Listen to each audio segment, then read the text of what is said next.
My debriefing session for lesson number 2, which was a math lesson about equal groups and repeated addition, and it's supposed to cover in-task standards 1, 2, and 3.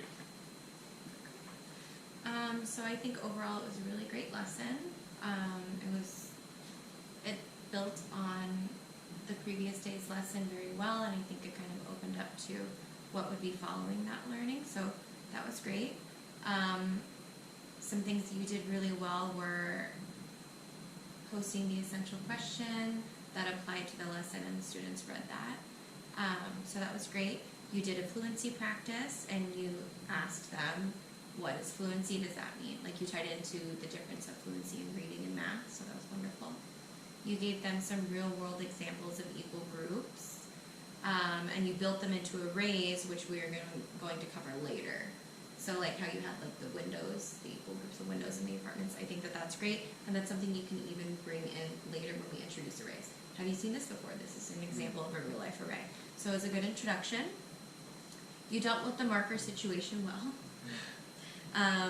You did whole group rewards, like you incorporated fuzzies, and that was great. You made the lesson fun. You made some little jokes, like, okay, now write the equal groups for these oranges. Yeah, like little jokes like that. They love that stuff. You also took away fuzzies when they were playing with their markers, so you were making sure to make the consequences appropriate for their behavior. That was great.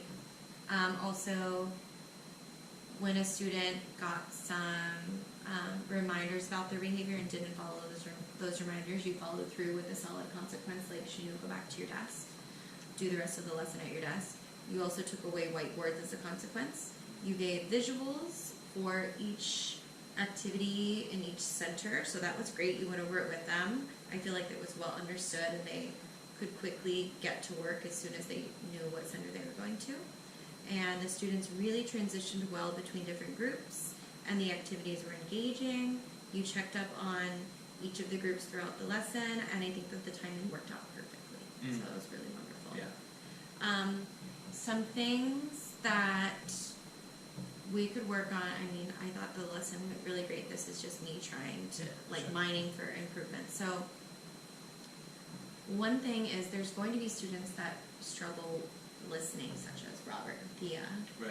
Like when we were checking the sprint answers, and Robert's like, and he gets lost. Right. So that happens to me all the time, and basically they know with me, just wait till the end and check with a partner. So you could just, instead of going back and reading again, you just be like, okay, check with a partner at the end. Yeah.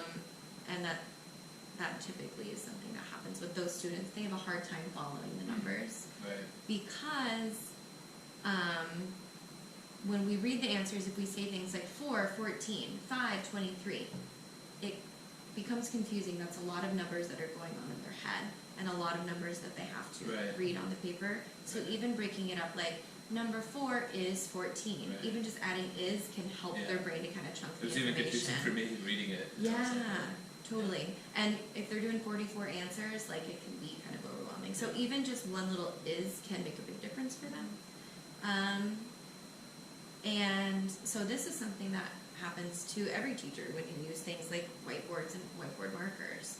When the students are playing with the markers when they're not supposed to be, how can you prevent that? Right. So just going into the lesson and thinking, like, should I have them sit on the whiteboards if they're not using them? Right. Should I have them put the marker in their pocket when they're not using it? Or something just so that it's not in their hands, because if it's there, they're going to play with it. So just thinking of, like, situations that might arise in your lesson, and, like, kind of proactively thinking about what you could do, because it's going to happen. Like, second graders are going to do that. I think that could be really helpful in the future.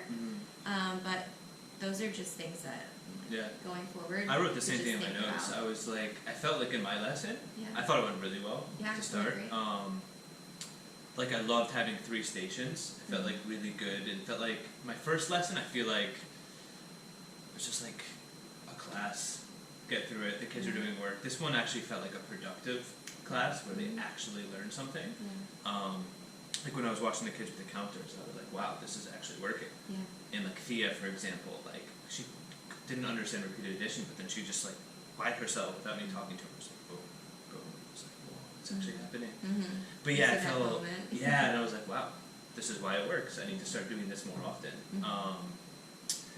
And I liked how they had responsibility, but yeah, like I wrote in my notes, it just felt like there was way too many moving parts. Like you said, there was markers involved, the whiteboards involved, racers involved. Then they needed the counters, and like, I think I need to work on, yeah, like you said, thinking about these things ahead of time, and like making sure these transitions are smoother.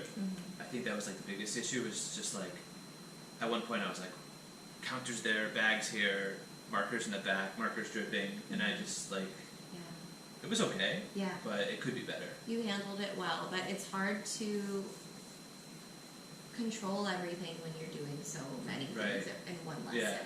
Like it can something's going to be out of your control. So what can we do when that happens? Yeah. No, but I think incorporating all of those materials is very helpful because I mean you got a lot of different learning styles in that lesson. So it was great. And the kids were super engaged, which is the most important thing. Right. And I feel like they got it. So no, I think overall it was really, really, really great. Cool. And if you feel good about it, then you kind of know like I did a good job. Right. So, and then you can just take the parts that worked well in this, and you can incorporate that later. Right. Also, like one thing that I noticed that you did is you had observed the kind of activities that we had done before, like with spinners and things. And you're like, okay, they know how to do that, so I should get an activity where I don't have to teach them how to act with a paperclip. They already know. So using things that are familiar to them and like centers that we've already done, and just changing like the objective of that center is really helpful. So yeah, overall really great. Was there any? No. I mean, I agree with everything. I felt the same. I think that's it. I just think another thing I wrote down is like I need to work on. I think. Let me know if you agree. Like the overall. I noticed that like experienced teachers are very good at like the language they use when they're speaking to kids or just in the lesson.